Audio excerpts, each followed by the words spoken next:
this, boom, every tip this, boom, boom, profit that, right there.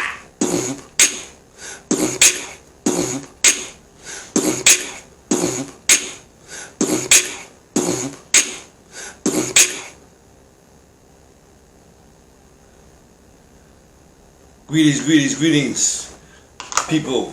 Welcome to Grunt TV. I'm your host, Malik Shabazz, and I'm coming to you live from the House of Spirits. Before I go any further, please subscribe and hit that mash button, and don't forget to leave your comments. Alright. Again, salam alaikum, alafia, greetings, peace and love to my gods and earths out there. Again, my name is Malik Shabazz. Welcome to Grunt TV. And I got a bone to pick because I was watching, like I said before, I usually watch these different podcasts coming on online, and one of them is called Breakthrough News. And they had a segment with the title that said "Poverty in the USA." Now, we're gonna break this thing down. Now, and the person that was being interviewed. Her name is Shelly Gupta Barnes, and she's a policy director. So, yeah, poverty in the USA. What I found interesting in this whole, discussion, this dialogue, that capitalism was not even mentioned one time. Not once was capitalism mentioned. And so, for the record, I'm going to set the record straight. First of all, poverty is a prerequisite for capitalism. And so when people talk about that, first of all, okay, let me just start over. Poverty is a prerequisite for capitalism. And capitalism is not in crisis. Capitalism is the crisis. Okay? So again, they went through this whole 20-minute, 30-minute, like 16 minutes, a 16-minute interview. And not one time, not once did they mention capitalism. So I'm going to break this thing down for you.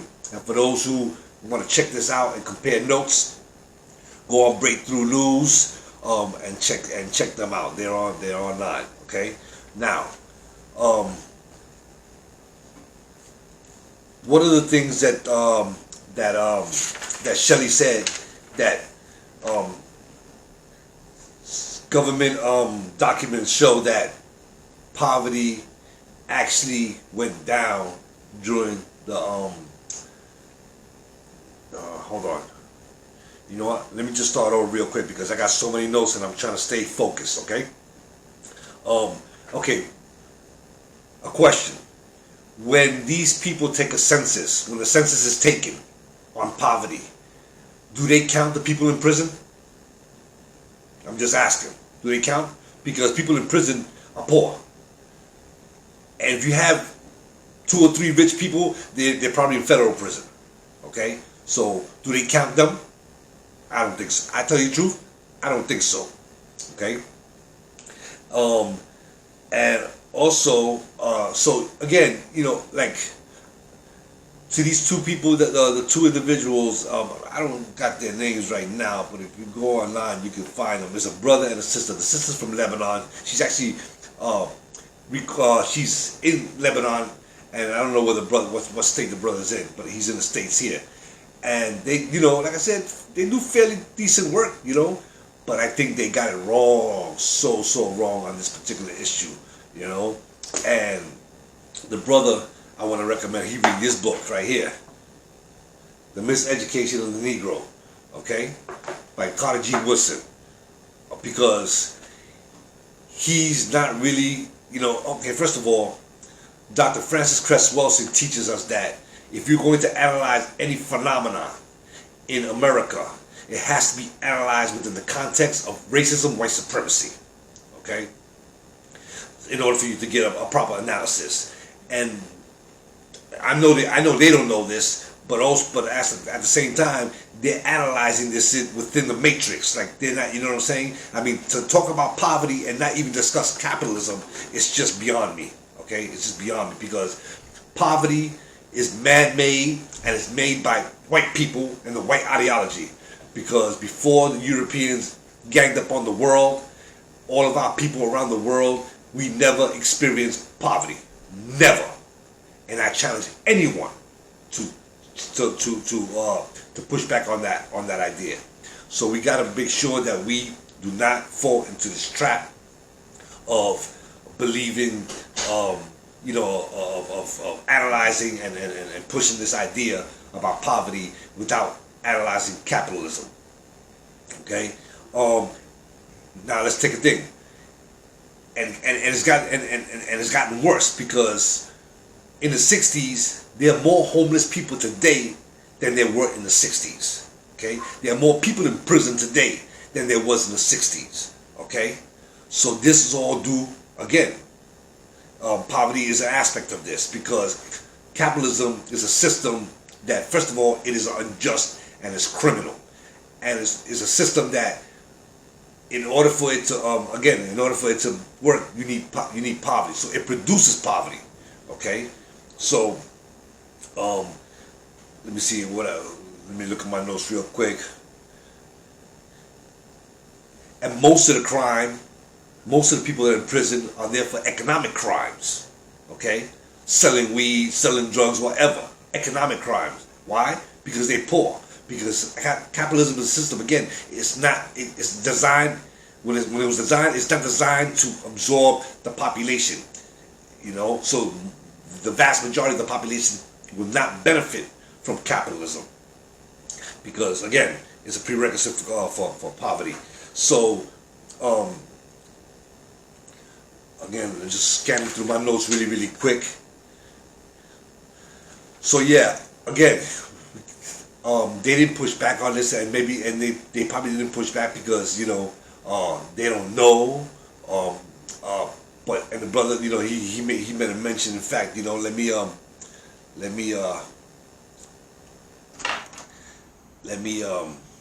kind of, I'm going back and forth. Especially the stimulus payments. And they talk about the stimulus payment. Like, what stimulus payment did people get? What are they talking about? Most people didn't even get it, and it was only like what, $1,100 or something like that total. It was supposed to be more, and they didn't even do that. So again, stimulus packages and government programs do not alleviate poverty. They may help individuals for a short period of time to have food and have some a little extra money to pay rent and pay bills and stuff like that. But it does not lift people out of poverty. Okay? And here we are today in 2021, when people are still making $7 an hour, which is the most craziest shit, because when I was growing up, I was making $7, like $6, almost $7 an hour in McDonald's when I was in high school. So how is it possible that 30 years later, people still making the same thing? And the prices of stuff that we need to live haven't gone down. They've only gone up. I remember my mom told me a story one time. She was telling me that for a gallon of milk, when she was coming up in Puerto Rico, a gallon of milk cost you 5 cents. With 25 cents, you can buy a loaf of bread, you can buy some milk, you can buy some eggs, you can buy some bacon, like, with just 50 cents. Okay? But that hasn't, but again, as time went on, what they call inflation, which is, like I said, it's all just fuckery, just fucking with numbers and, all kind of shit. But what they call inflation, the prices of things go up, but the pay of the working class doesn't go down. So again, we want to straighten this thing out. We really, really want to straighten this thing out. We got to destroy capitalism. Period. Capitalism is got to be totally destroyed. Okay? Totally destroyed, because it's an unjust and criminal economic system. And to quote Che Guevara, he said, capitalism turns men into wolves. Capitalism turns men into wolves, and we see it all the time. We see it all the time, you know what I'm saying? People killing each other over money, I'm talking about even family members killing family members over money, okay? Where in the history have you ever seen that done among indigenous people and African people? I challenge you, because you know what? You're going to come up with the same answer that I came up with. Never. Never. There was no poverty, there was no homelessness, and none of that stuff. In fact, even though working 8 hours a day is normalized, it's not normal. Yes, everybody has to work. Everybody, we talk about people, indigenous people, and African people, we didn't work. Of course we work. Who grew the food? Who built the homes? Who taught the children? Who had the medicine? Everybody works, but not in the sense where you have to go to work 8 hours a day,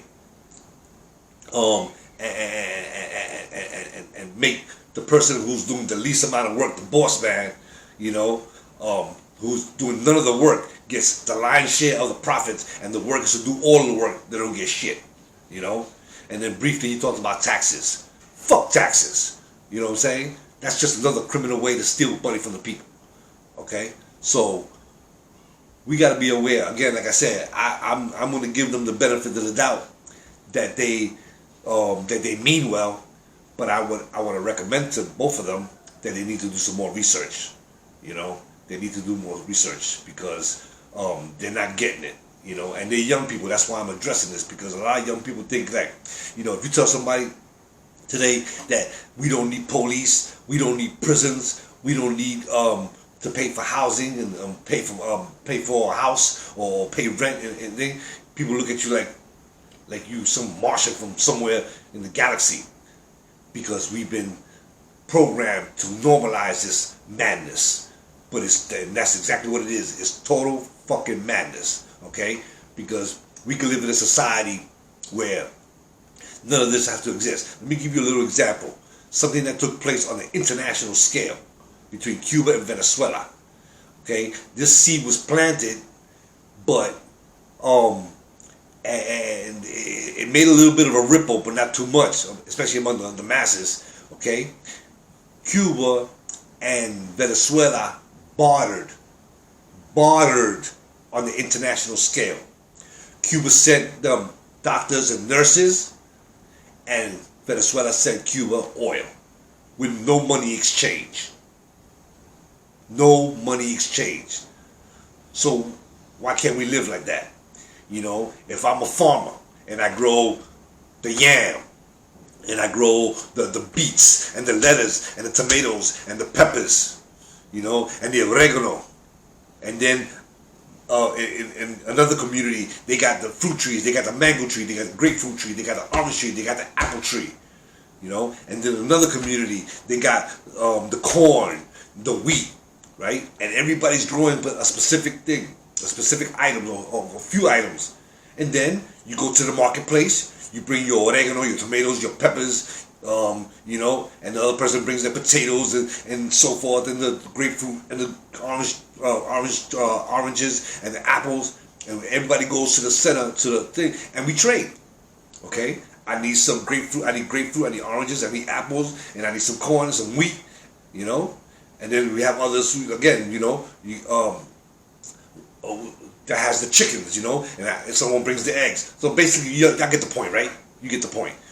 We just go to the send it to the marketplace, and all of our goods, we sit there and we trade them, and that's it. And there's no money exchange, you know. And then when you have that, you have nobody stealing and nobody starving, because indigenous people never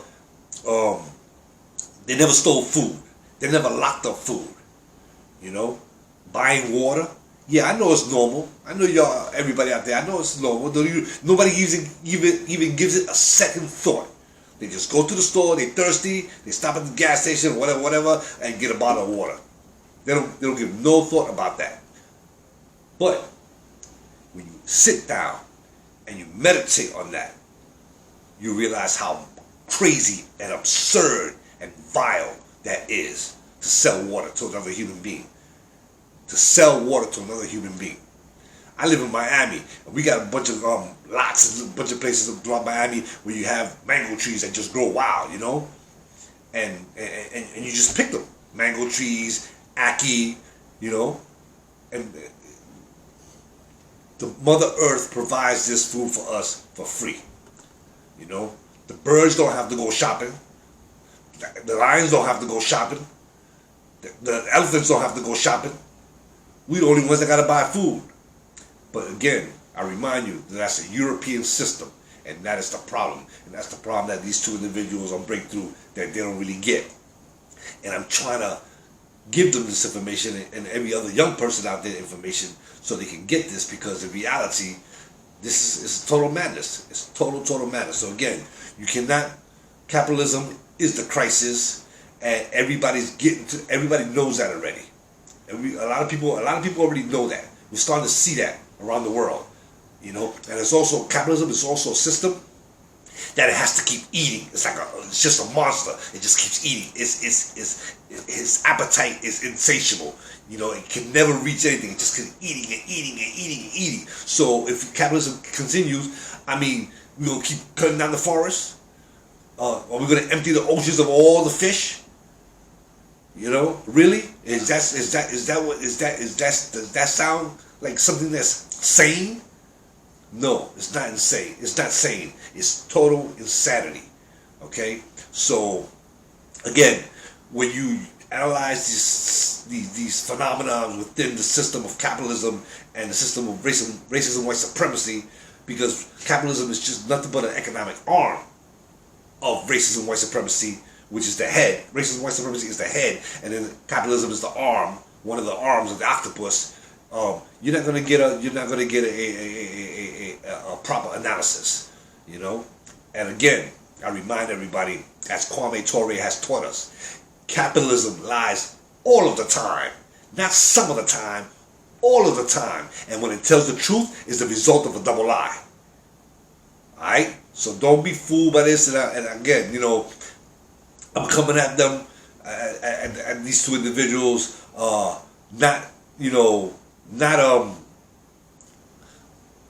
like bashing them, you know, just trying to provide them with another point of view, a different analysis. You know, maybe they'll see this, maybe they won't. I'm gonna leave a comment in their comment box, and I'm gonna have them go on my link, you know, and I'm gonna tell them, please, you know, read the for the brother, especially the brother, you know, read Miseducation of the Negro, you know, and see how your education, the education that you got, is faulty, you know. You think what you read, you know, I'm sure you probably, you know, I'm hoping that you read stuff on your own. I think that you have, you know, but the education that you received from the time that you were born in this country is bullshit. It's not an education. You didn't get an education. I didn't get an education. What we got was indoctrination. Okay? So they lied about, you know, all of us remember, they told us Columbus was great. In fact, we got Columbus Day. All right? But he was a criminal. He was a mass murderer. A mass murderer. Okay? He was a serial killer. But he's a hero, right? America props him up and has a holiday after him and statues after him, you know? And pigs like Lincoln talking about they freed the slaves, that he freed the slaves. He was nothing but a white supremacist, a devil. He ain't freed jack nobody. So don't be falling for that bullshit. Okay? Don't fall for that bullshit. Okay? So, and I could go on. Everything they teach you in school, it's all indoctrination to perpetuate and uphold this racist, white supremacy, colonial, settler colonial system that we have here in the United States of America. Okay? To me, this is not America. This is Little Turtle. Okay? That's where I stay at. I live in Little Turtle. And I'm in exile from my homeland, Borinquen, which today people call Puerto Rico. But that's the colonial appellation for that island, you know? No, it's Borinquen, and I'm Boricua.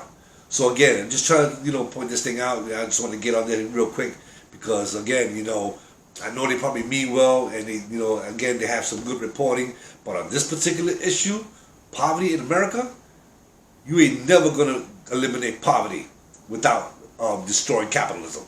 Point blank. Period. Point blank. Period. Okay. So let me see it.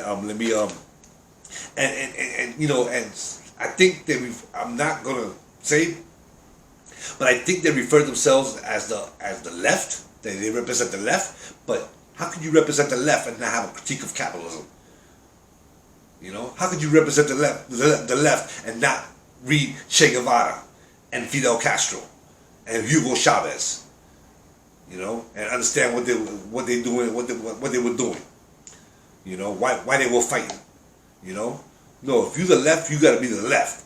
You can't be the left and analyze America within the constructs of America, of its own system. It can't be done. It can't be done. So again, I think the people that put these census out on poverty and stuff like that, first they don't know how to count. Okay, again, you got 2.5 million people in prison, and none of them are rich. So do we include them? We should include them. Okay. Let's see what else. That's pretty much it. That was just a great, I just wanted to come out real quick and talk about this because again, this was so it was on so many levels. This piece right there was just not helpful to people. They should have been advocating the destruction of capitalism. Okay, not trying to and the brother, he made a mention. He said that he's always happy to hear that maybe poverty has went down, but no, it hasn't went down, and it's not going to go down. And poverty goes up all the time, because what the fuck is a government program going to? How is a government program going to lift people out of poverty? Really, really. And if you and even if, let's just say, you're advocating this from a capitalist perspective, okay? Then pay people $25 an hour, and then you definitely have less poverty. That's not the answer. That's not the way to go. But I'm just saying, if you really wanted to beginning to make a dent, that's one of the things you can do.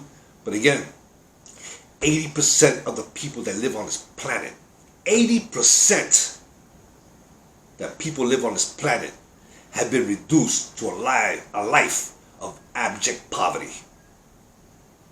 And then they did say one thing which is correct. The poor are made to feel that that's their fault.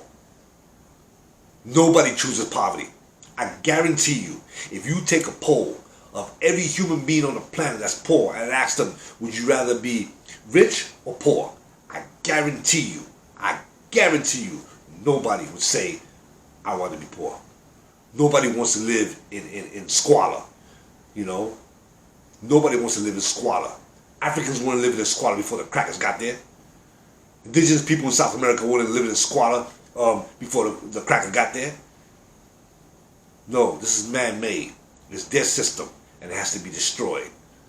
So again, some of these people are on, they're either this willful ignorance or just they just don't know. They haven't done enough research. They haven't read enough books. So I recommend to them, I think her name is Raina from Lebanon, and I forget what the brother's name is, but check them out. Breakthrough News online, and in fact, I'll put the link. I'll connect the link of that particular news broadcast, and then you decide for yourself. Because I'm not here to tell you what to believe. I'm not here to browbeat you or to try to No, I'm going to give you information, and then you as an individual, you decide. You decide what you want to do with that information. All right. So anyway, on that note, people, Black Power, stay strong. Again, subscribe. Don't forget to leave your comments and questions. And mash that like button, and please share, because if we don't change this system, we're gonna render the next few generations that are coming next to the same madness. So we gotta start now. Peace and love, y'all. One love.